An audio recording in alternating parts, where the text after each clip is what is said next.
My name is Derek, and I just turned 28 last month.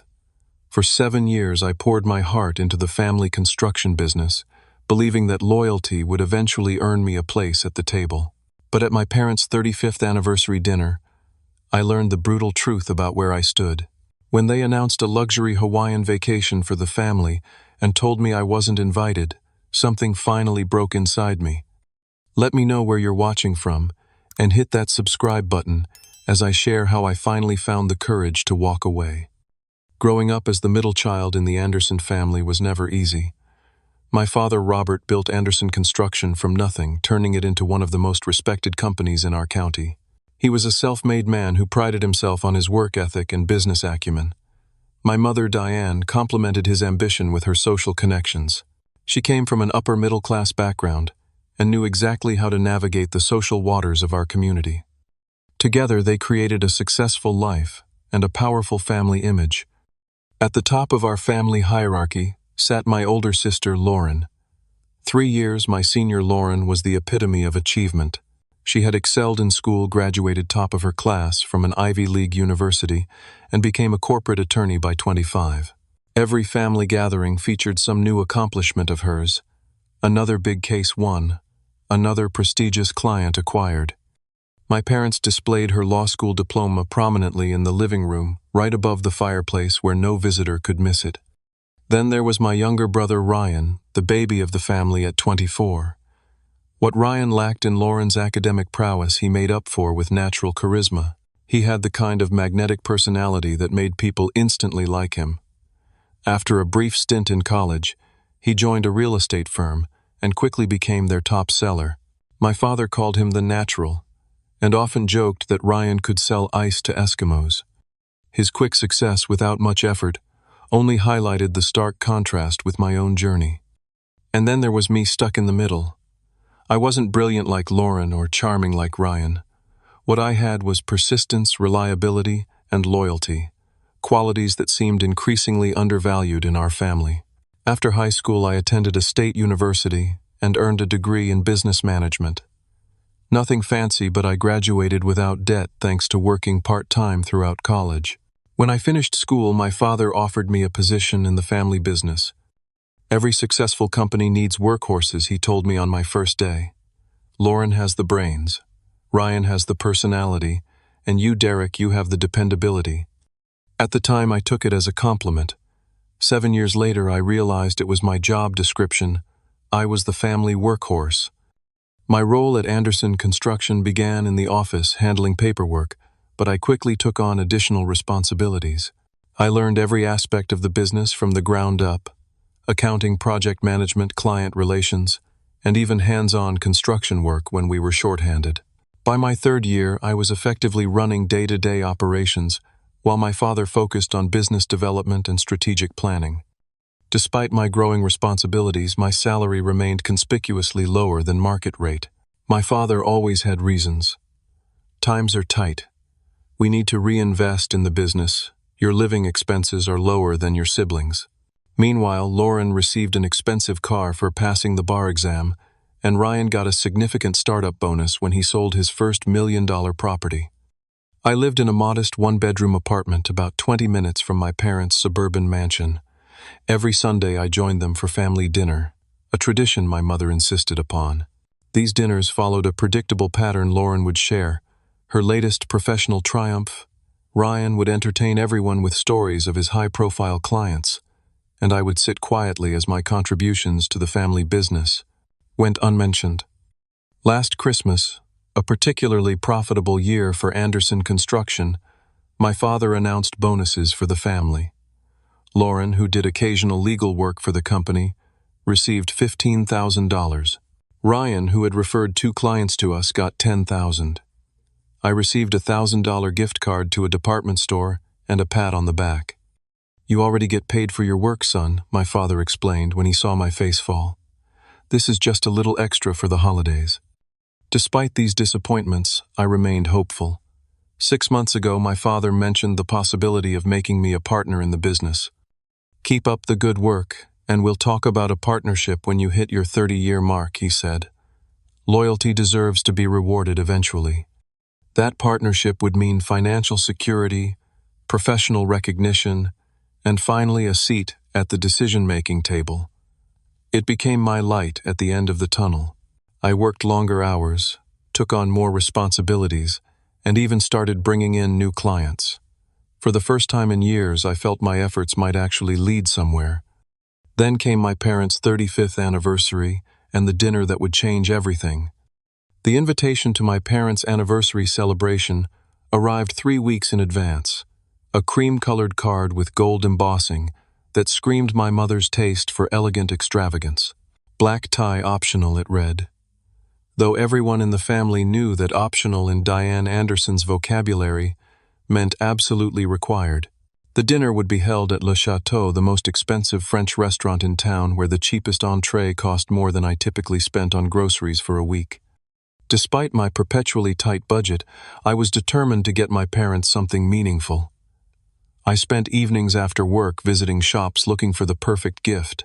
After much deliberation, I found a beautiful vintage photograph of the small craftsman house where they had started their married life, the same house where my father had drafted his first building plans on their kitchen table. I had it professionally restored and framed, spending nearly a month's worth of discretionary income in the process.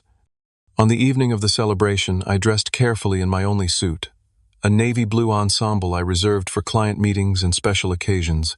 I polished my shoes, selected a conservative tie, and even splurged on a professional haircut 2 days prior.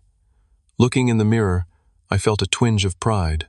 I might not have Lauren's natural sophistication or Ryan's effortless style, but I cleaned up decently when the occasion called for it.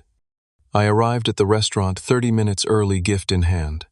My mother had mentioned needing help with seating arrangements, and I wanted to make myself useful. The private dining room was already partially decorated with flowers and anniversary banners, and a small table near the entrance displayed framed photos from my parents' wedding day. "Derek, you're early," my mother noted when she saw me, her tone suggesting she wasn't sure if this was a positive development. She wore an elegant silver dress that complemented her carefully maintained figure and professionally colored hair. "Thought you might need some help setting up," I offered. "Everything's under control," she replied, glancing at her watch. "But you can help the staff arrange these name cards." I dutifully placed the name cards at each setting according to my mother's detailed instructions. I noticed my own card positioned at the far end of the table, separated from the rest of the immediate family who were clustered around my parents at the head. I was seated between my elderly great-aunt Patricia and my cousin's new girlfriend whom I had never met, essentially the family equivalent of Siberian exile. Guests began arriving shortly after. My father's business associates came first, followed by neighbors and family friends. Everyone embraced warmly, exchanging compliments and catching up on recent events. My father, imposing in his tailored tuxedo, worked the room like a seasoned politician, making each guest feel specially welcomed. Lauren arrived with her fiancé Thomas, a fellow attorney with a prestigious firm. She wore a designer dress that probably cost more than 3 of my monthly paychecks. They made a striking couple, both tall, polished, and radiating success.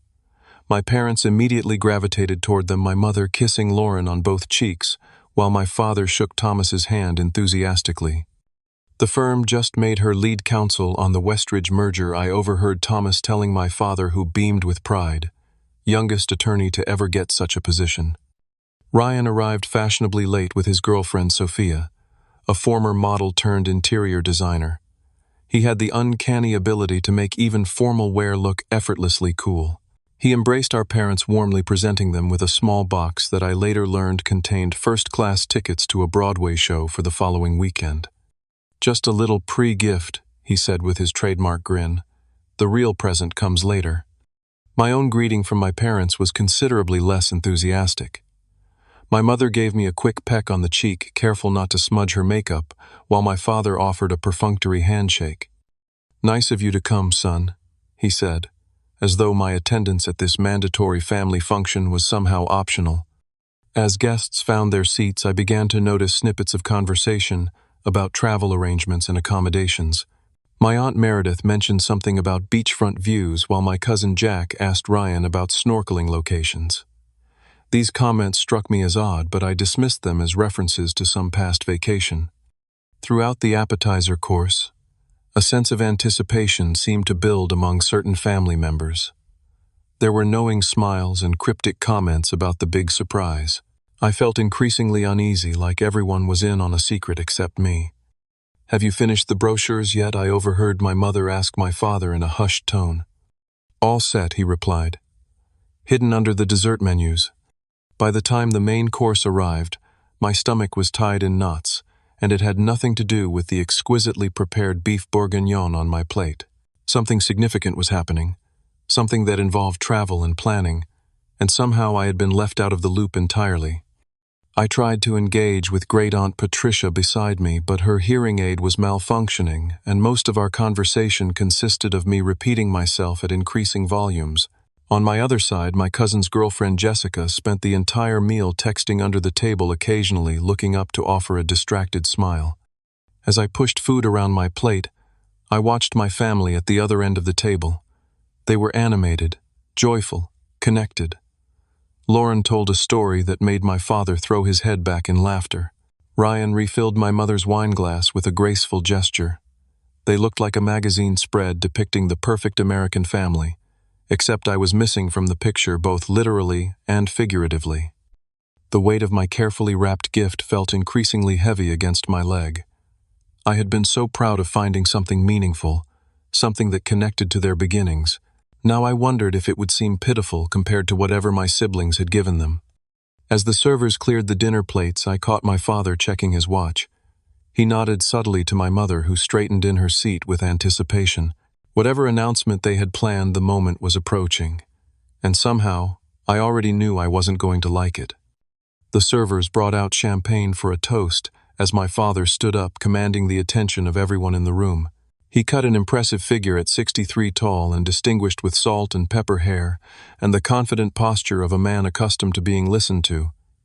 He raised his glass and the room fell silent. "Diane and I want to thank you all for coming tonight to celebrate 35 incredible years."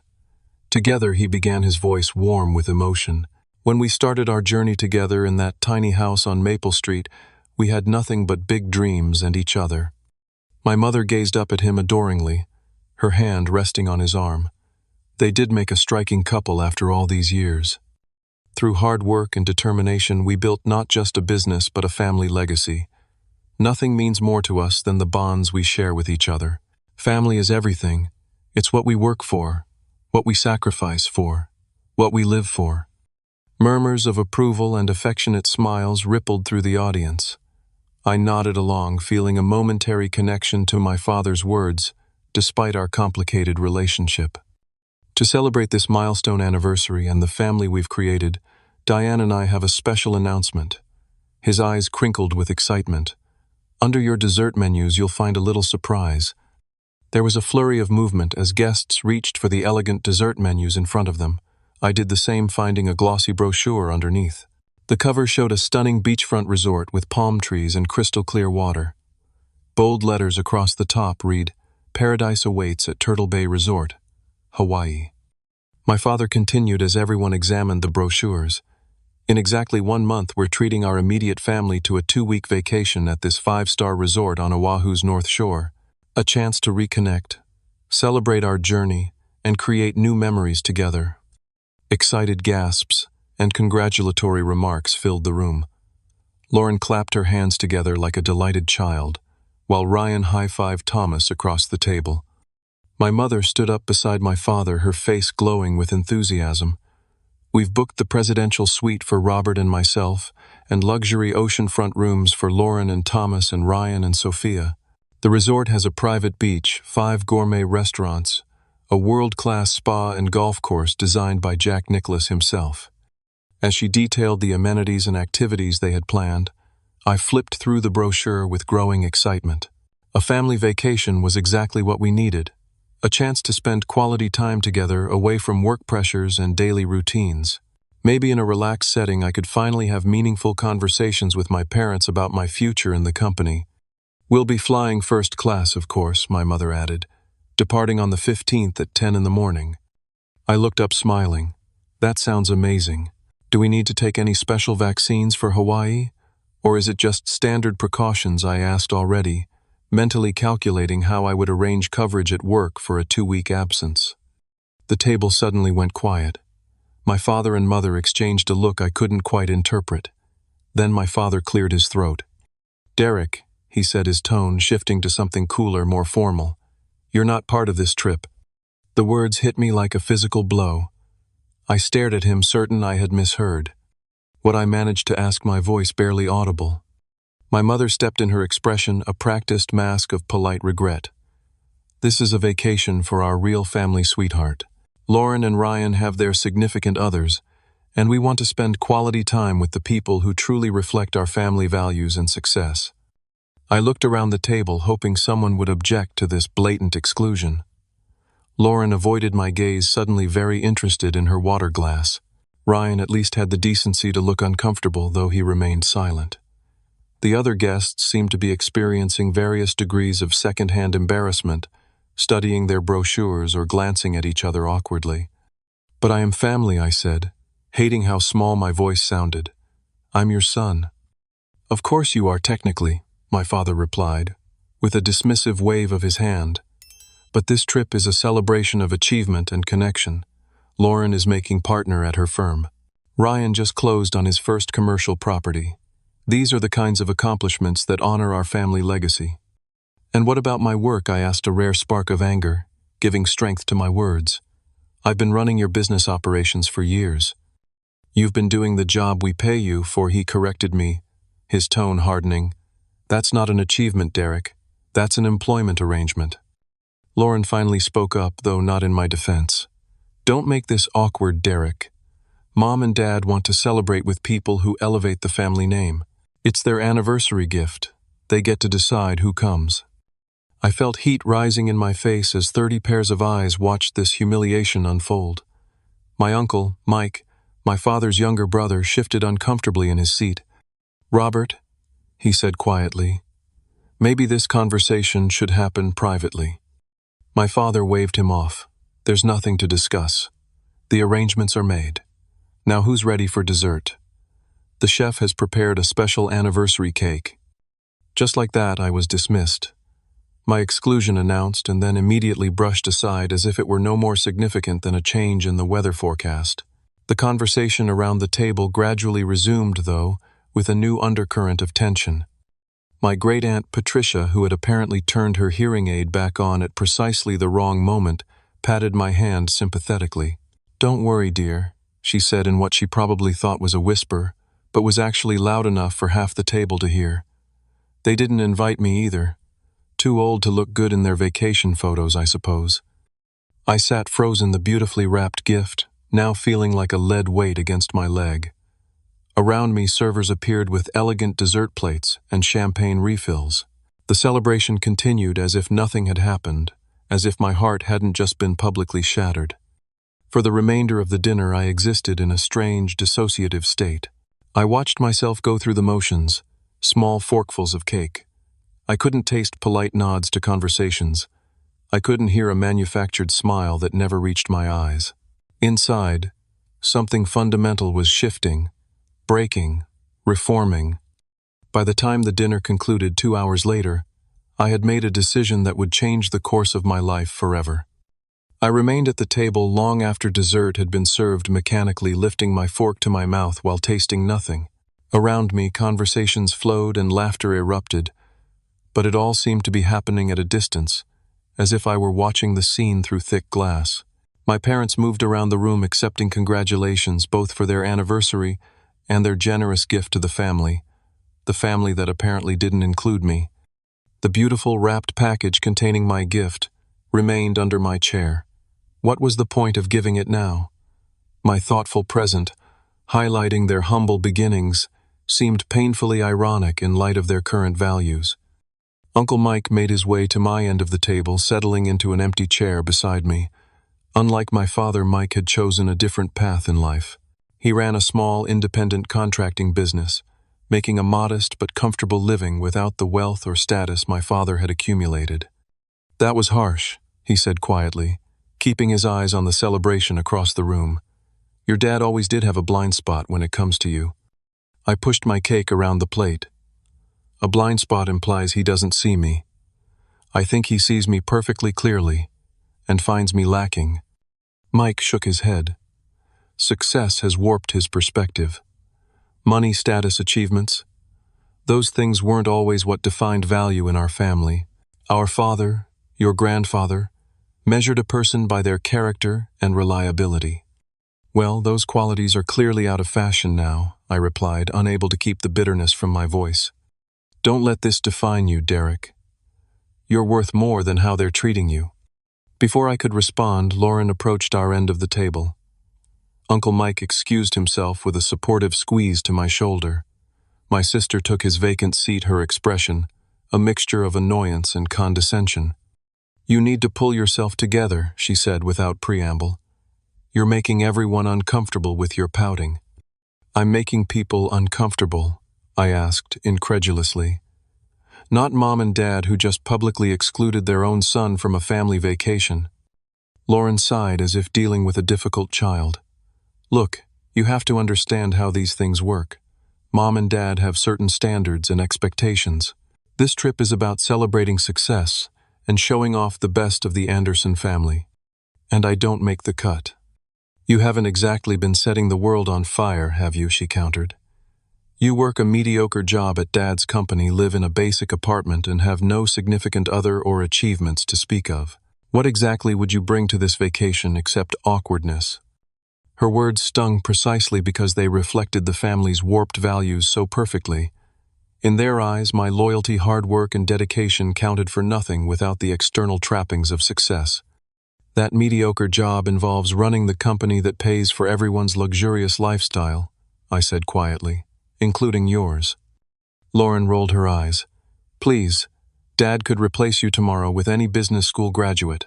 Don't overestimate your importance. With that parting shot, she returned to the head of the table where my parents were now opening anniversary gifts from the guests. I watched as they exclaimed over Lauren's present, a weekend at an exclusive vineyard in Napa Valley. Ryan followed with his real gift, a custom oil painting of their wedding photo created by some up-and-coming artist. I couldn't bear to watch anymore. I slipped out without saying goodbye, leaving my gift still wrapped under the chair. The cool night air hit my face as I exited the restaurant, bringing with it a strange sense of clarity. For the first time in years, I saw my family situation with perfect, unfiltered vision. The drive home was a blur of streetlights and racing thoughts. My phone rang several times, calls from Uncle Mike and my cousin Jennifer that I let go to voicemail. I needed space to process what had happened, to understand what it meant for my future. In my apartment, I kicked off my dress shoes and loosened my tie, collapsing onto the couch in the dark. The answering machine blinked with messages, but I ignored it. Instead, I pulled out a bottle of whiskey I'd been saving for a special occasion and poured myself 2 fingers worth. The first sip burned down my throat, matching the fire of humiliation still smoldering in my chest. As I sat there in the darkness, memories of a lifetime of similar slights and dismissals played through my mind like a montage of failure. My father missing my college graduation because Ryan had a high school baseball game. My mother forgetting my birthday 3 years running. The partnership in the company perpetually dangled just out of reach like a carrot on a stick. Around midnight, my cousin Jennifer called again, and this time I picked up. That was brutal, she said without preamble. Everyone was talking about it after you left. Great, I muttered. Public humiliation is always better with an audience. For what it's worth, most people thought Uncle Robert was way out of line. Even Aunt Diane looked uncomfortable after you left. But not uncomfortable enough to change anything, I noted. Jennifer was silent for a moment. What are you going to do? It was a simple question, but it hung in the air between us, heavy with implication. What was I going to do? Continue working for a man who didn't respect me, keep showing up to family events where I was clearly an afterthought, spend another 7 years hoping for recognition that would never come? I don't know yet, I answered honestly. But I know I can't keep doing this. After hanging up, I pulled out a legal pad and began writing, trying to make sense of my thoughts.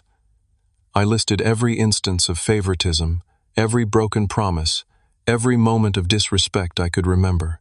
By the time I finished, it was nearly 3 a.m, and I had filled 7 pages with small, angry handwriting. Looking at those pages at the documented evidence of years of mistreatment, something crystallized within me. This wasn't about a vacation to Hawaii. This was about a fundamental lack of respect and appreciation that would never change unless I changed something first. I finally went to bed as dawn was breaking, exhausted but resolute. For the first time in years, I knew exactly what I needed to do. The only question was whether I would find the courage to do it when morning came. I arrived at Anderson Construction at 7:30 the next morning, my usual time. Despite getting barely 3 hours of sleep, I felt strangely alert, as if my senses had been heightened by the previous night's revelations. The office was quiet when I entered, most employees not due until 8. I liked this peaceful hour to organize my day and tackle priority tasks without interruption. My father typically arrived around 9, but today his Mercedes was already in his reserved parking spot when I pulled in. Through the glass walls of his corner office, I could see him on the phone gesturing emphatically as he spoke. He gave no indication that he'd noticed my arrival. I settled at my desk and began reviewing the project timelines for our 3 active construction sites. Everything was on schedule, materials, deliveries confirmed for the week, subcontractor agreements all in order. 7 years of meticulous work systems meant the company ran like a well-oiled machine, a machine I had engineered and maintained piece by piece. At 9:15, my father's assistant Brenda approached my desk with a stack of folders. "Morning, Derek. Your father wants these proposals reviewed and on his desk by noon. He's also scheduled a meeting with the Wellington client at 2 that he'd like you to prepare the presentation for." I accepted the folders with a nod. "Thanks, Brenda. By the way, has he mentioned anything about the management restructuring he talked about last month, the partnership discussion?" Brenda shifted uncomfortably, avoiding my eyes. "I'm not sure what you mean. The only restructuring I've heard about Island." She trailed off suddenly, very interested in straightening her blouse. "Is what, Brenda?" She sighed. "You should really talk to your father about this." "About what specifically?" "About Jason being promoted to operations director," she admitted reluctantly. "The announcement is going out this afternoon." Jason was my cousin on my mother's side, 2 years younger than me, with a freshly minted MBA and 6 months of experience at our company. The position of operations director was essentially what I had been doing for years, without the title or corresponding salary. It was also the logical stepping stone to partnership, the promotion my father had hinted would be mine. "I see," I said quietly. "Thank you for telling me." Brenda hurried away, clearly regretting being the bearer of bad news. I sat motionless at my desk, the folders untouched before me. This, on top of last night's humiliation, was the final confirmation I needed. I would never be valued here, no matter how hard I worked or how loyal I remained. At 11:30, I stood up and walked purposefully toward my father's office. His assistant tried to intercept me, saying he was on an important call, but I walked past her with a polite but firm, "This can't wait, Brenda." My father looked up with irritation as I entered without knocking. He held up one finger in the universal sign for "wait a minute," and continued his conversation about golf tee times. I stood quietly taking in the luxurious office with its award certificates and family photos.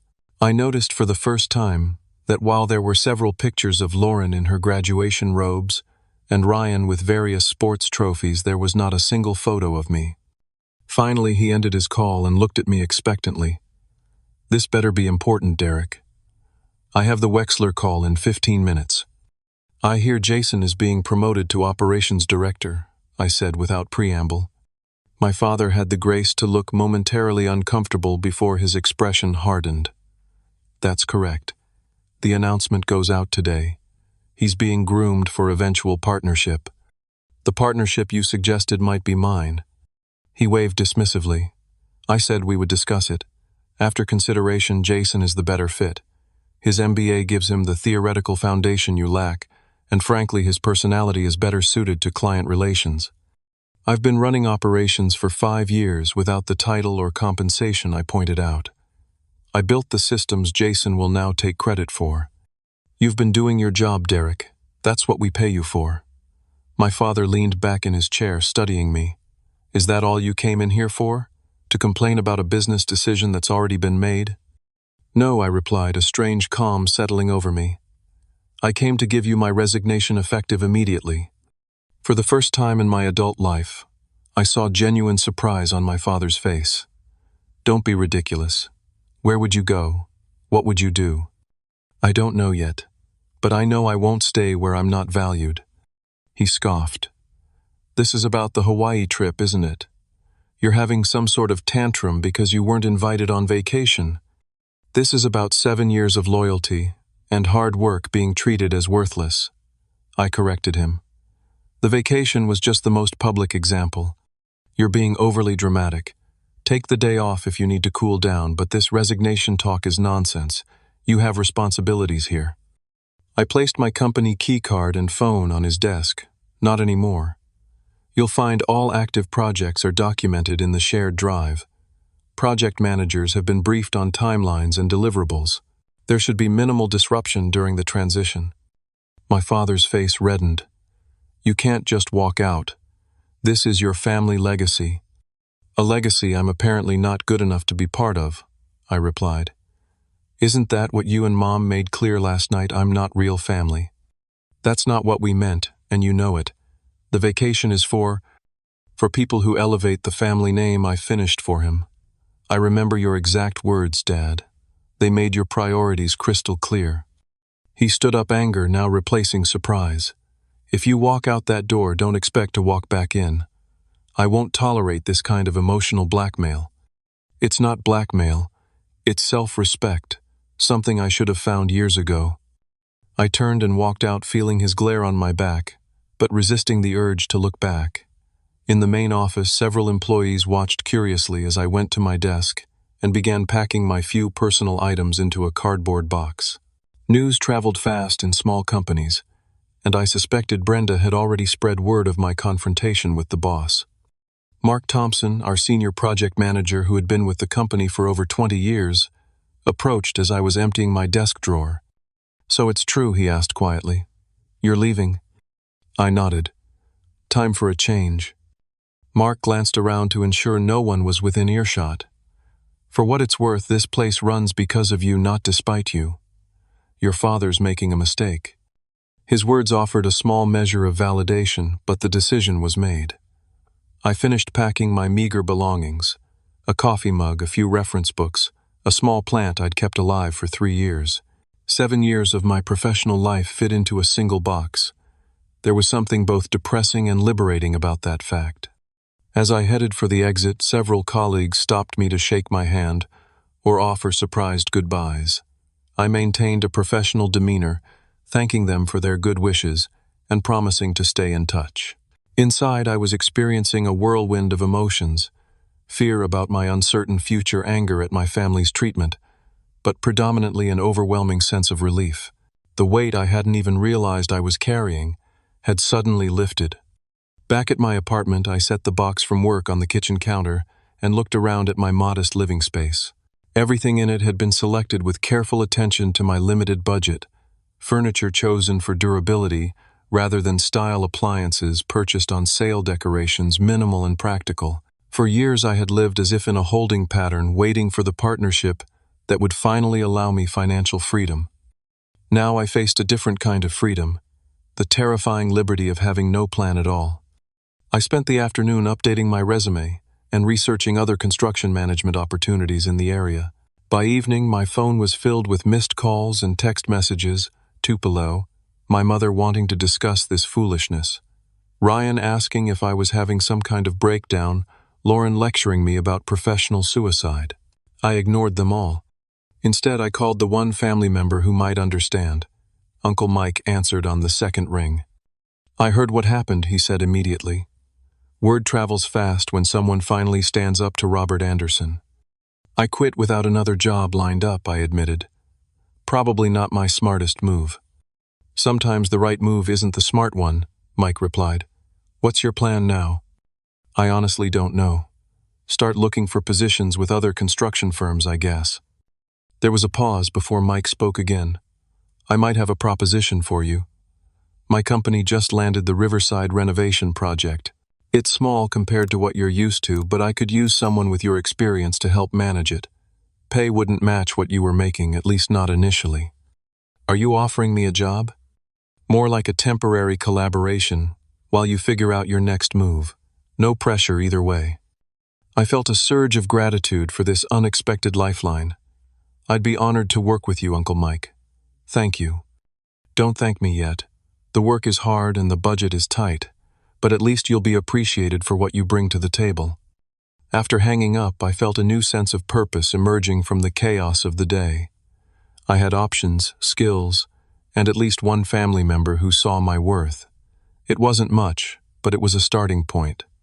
That night, I packed a larger bag with clothes and essential items.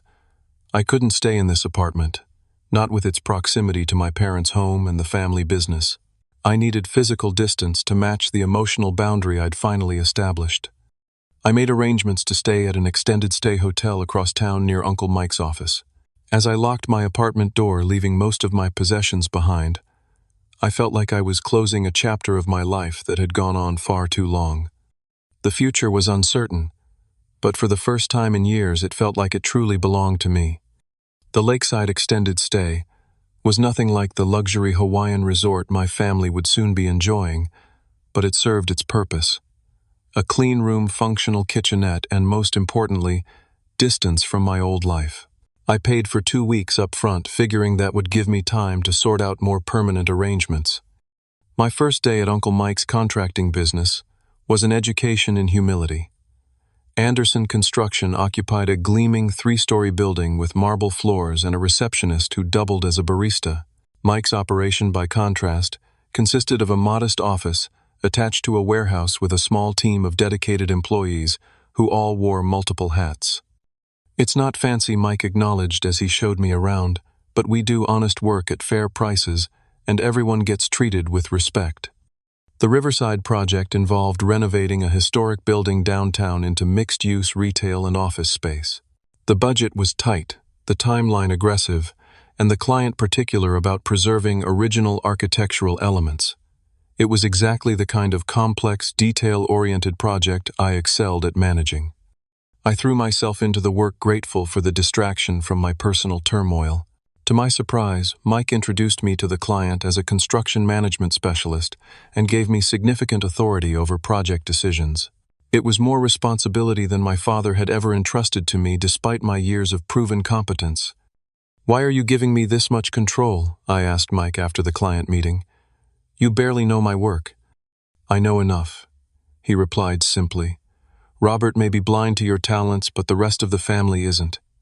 I've watched you quietly hold that company together for years while he took the credit." During that first week, my phone continued to buzz with messages from family members. My mother's texts evolved from demanding I stop this nonsense immediately to increasingly concerned inquiries about my whereabouts. Ryan sent a surprisingly thoughtful message acknowledging the vacation exclusion was pretty messed up but suggesting I had overreacted. Lauren remained. Lauren sending a single text that read, "Drama was always your specialty. Call Dad when you're ready to apologize." I responded to none of them. The emotional distance felt necessary for my healing process. The work with Uncle Mike proved to be exactly what I needed. Without the suffocating shadow of my father's expectations and disappointment, my natural talents flourished. I implemented streamlined project management systems that improved efficiency, negotiated better terms with suppliers, and developed innovative solutions to structural challenges that arose during demolition. "You're wasted as a project manager," Mike commented one evening as we reviewed updated budget projections that showed we were now coming in under cost. "You should be running your own operation." I laughed off the suggestion, but the seed was planted in my mind. By the end of the second week, word had spread about my availability in the local construction community. A former subcontractor who had started his own business called to pick my brain about operations systems. A client I had worked with at Anderson reached out about a potential project. People in the industry, it seemed, had noticed my contributions even when my family hadn't. The Riverside project continued to progress smoothly under our management. During a site visit in the third week, the client pulled me aside. "Mike tells me you're the one who suggested preserving the original crown molding and replicating it where it was damaged," he said. "It's exactly the touch this building needed." I specifically want you involved in my next project. It was the first time a client had requested me personally, rather than the Anderson Construction name. The validation was both surprising and deeply satisfying. That evening I received an unexpected visitor at my hotel room. Ryan stood outside my door looking uncharacteristically serious. "How did you find me?" I asked, reluctantly letting him in. "Jennifer told me," he admitted. "She's worried about you. We all are." I gestured around the modest hotel room. "As you can see, I'm fine." Ryan sat on the edge of the bed looking uncomfortable. "Mom and Dad left for Hawaii yesterday. Dad's been making Jason handle everything at the office, and apparently it's a total disaster.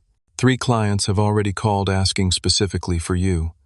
"That's not my problem anymore," I said, though I couldn't help feeling a twinge of satisfaction. "Look, I know they treated you badly," Ryan said, running a hand through his hair. "The vacation thing was cruel and I should have said something. But you didn't." "No, I didn't," he acknowledged. "I've been thinking about why. I think I've always been a little intimidated by you, believe it or not." I looked at him in disbelief. "Intimidated by me? You're the golden child. I'm the one who gets by on charm. And luck," he corrected me. "You're the one with actual substance. I've always known that on some level, and I think Dad does too. It's why he's harder on you. He sees himself in you." His words offered a new perspective I hadn't considered, though they didn't excuse my parents' behavior. "What do you want, Ryan? For me to come back and pretend nothing happened?" He shook his head. "Number, I just wanted to make sure you're okay and to tell you I'm sorry for not being a better brother.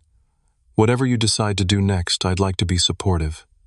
It wasn't the conversation I had expected, but it was perhaps the most genuine interaction I'd had with my brother in years. After he left, I thought about the family dynamics from this new angle. Perhaps Ryan was right about my father seeing himself in me.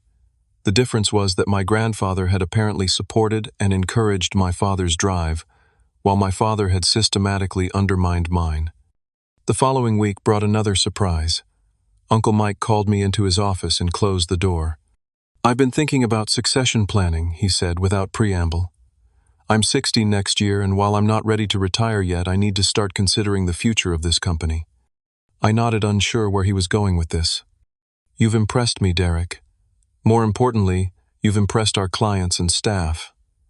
I'd like to discuss bringing you on as a partner, with an eye toward eventually taking over when I do decide to step back." The offer left me momentarily speechless. It was everything I had wanted from my father: recognition, opportunity, a genuine seat at the table. "I don't know what to say, Uncle Mike." "Say you'll think about it," he replied. "This isn't a decision to make lightly, but I want you to know the offer is genuine, and it comes with no strings attached. No family politics, no hoops to jump through. Just a straightforward business proposition based on your merit." That night I moved out of the hotel and into a small but comfortable apartment. It was a decisive step away from the temporary limbo I'd been living in, and toward building a new life on my terms. As I arranged my few possessions in the new space, I realized I felt something I hadn't experienced in years. Hope. My phone buzzed with a text from an unknown number. It was Jason, my cousin, who had taken my position at Anderson Construction. His message was brief but illuminating. "How did you keep track of everything? This job is impossible. Nothing was documented like your father claimed." I smiled to myself but didn't respond. Let them discover exactly how much I had been doing all these years. Some lessons had to be learned the hard way. 6 months after walking out of Anderson Construction, my life had transformed in ways I never could have predicted. Uncle Mike and I had formalized our partnership agreement, rebranding the company as Anderson Mitchell Contractors to reflect our new joint leadership. The Riverside project had been completed on time and under budget, earning us praise in local business circles and leading to 3 new significant contracts. I had settled into my apartment, gradually creating a home that reflected my own tastes rather than budget constraints. For the first time, I bought furniture because I liked it, not because it was on clearance. I started dating again, meeting a wonderful woman named Allison, who worked as an architect and who valued my straightforward nature and work ethic. My relationship with extended family members had slowly begun to heal. Jennifer and I met regularly for coffee and several cousins had reached out to reconnect. Uncle Mike had become both a mentor and friend our professional relationship, strengthening our personal bond. Even Ryan and I had established a cautious new connection meeting occasionally for drinks and gradually building a relationship based on mutual respect rather than family obligation. My parents and Lauren were a different story. Upon returning from Hawaii, they had discovered the extent of my absence, both from the company and from family gatherings. My father had attempted to contact me several times, his messages evolving from angry demands to return to increasingly desperate pleas as Jason proved unable to fill my shoes. I responded to none of them, maintaining the boundary I had established. According to Ryan, the company was struggling without my systems and client relationships.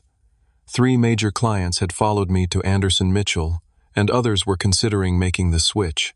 Jason had resigned after just 3 months, unwilling to shoulder the blame for operational problems he hadn't created. It was late October when my parents made their most direct attempt at reconciliation. My mother left a voicemail inviting me to Thanksgiving dinner at their home, her voice uncharacteristically humble. "We miss you, Derek," she said. "The family isn't complete without you. Please consider coming. Your father and I have done a lot of thinking while you've been gone." I discussed the invitation with Allison, who had become my sounding board for family matters. "Do you want to go?" she asked simply. "I don't know," I admitted. "Part of me wants to show them I'm doing well without them. Another part still craves their approval, as pathetic as that sounds." "It's not pathetic," she assured me. "They're your parents. But you need to be clear about your boundaries before you go." Her advice was sound. After careful consideration, I decided to attend, but on my own terms. I would bring Allison stay only for dinner rather than the entire day, and leave if the conversation became manipulative or disrespectful. Thanksgiving Day arrived crisp and clear. As Allison and I drove to my parents' house, I felt a strange mix of anxiety and confidence. The man returning to this house was fundamentally different from the one who had left it 6 months ago. My mother answered the door, her expression a combination of relief and apprehension. She had aged subtly in the months since I'd seen her new lines etching the corners of her eyes. "Derek," she said softly, "I'm so glad you came." Her gaze shifted to Allison. "And you brought a guest." "This is Allison," I replied. "My girlfriend." The word still felt new on my tongue, but it brought a quiet joy to say it out loud. Allison extended her hand with a warm smile, and my mother took it after a moment's hesitation. The house was filled with familiar holiday scents and the murmur of family conversations. As we entered the living room, those conversations temporarily halted as everyone registered my presence. Ryan approached immediately, giving me a genuine hug. Lauren remained seated, offering only a tight nod of acknowledgement. My father stood by the fireplace, looking smaller somehow than I remembered. He approached slowly, as if unsure of his welcome. "Son," he said, extending his hand formally, "thank you for coming." I shook his hand, maintaining eye contact. "Thank you for the invitation."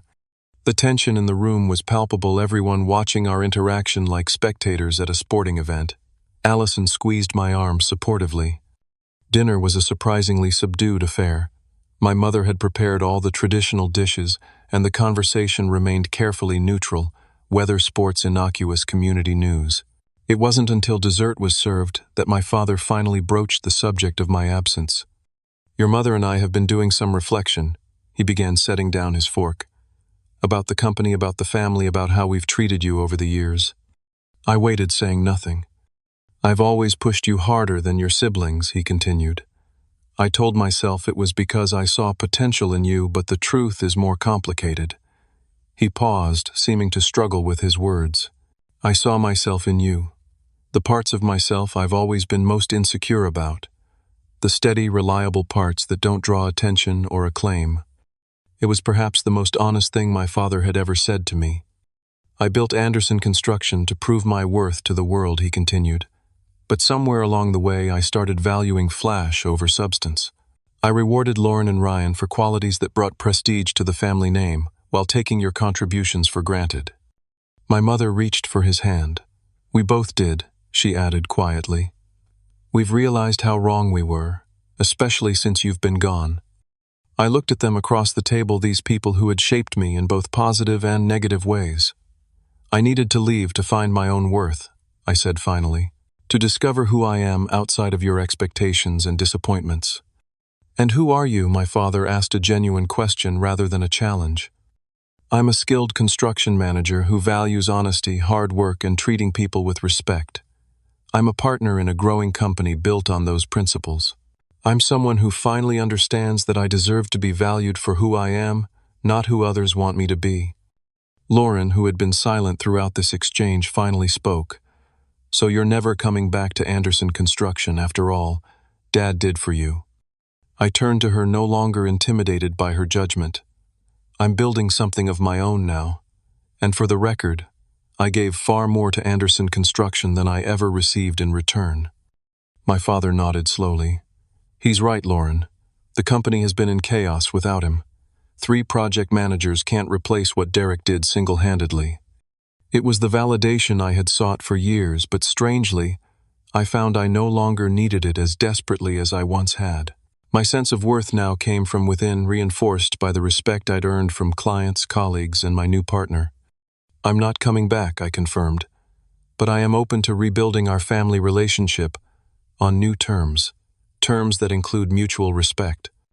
My mother wiped away a tear. That's all we're asking for, a chance to do better. As Allison and I drove home later that evening, I felt a sense of closure I hadn't expected to find. The hurt hadn't magically disappeared, nor had my parents transformed overnight. But something had shifted. In them, in me, in the dynamic between us. You did well, Allison said, reaching over to take my hand. How do you feel? I considered the question carefully. Lighter, I finally said. Like I've set down a burden I've been carrying my whole life, the need for their approval. The 6 months since that fateful anniversary dinner had taught me the most valuable lesson of my life. True family isn't defined by blood or obligation, but by love, respect, and mutual support.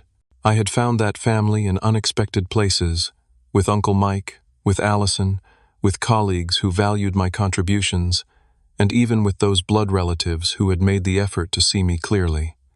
I no longer needed to be included in a Hawaiian vacation to feel worthy.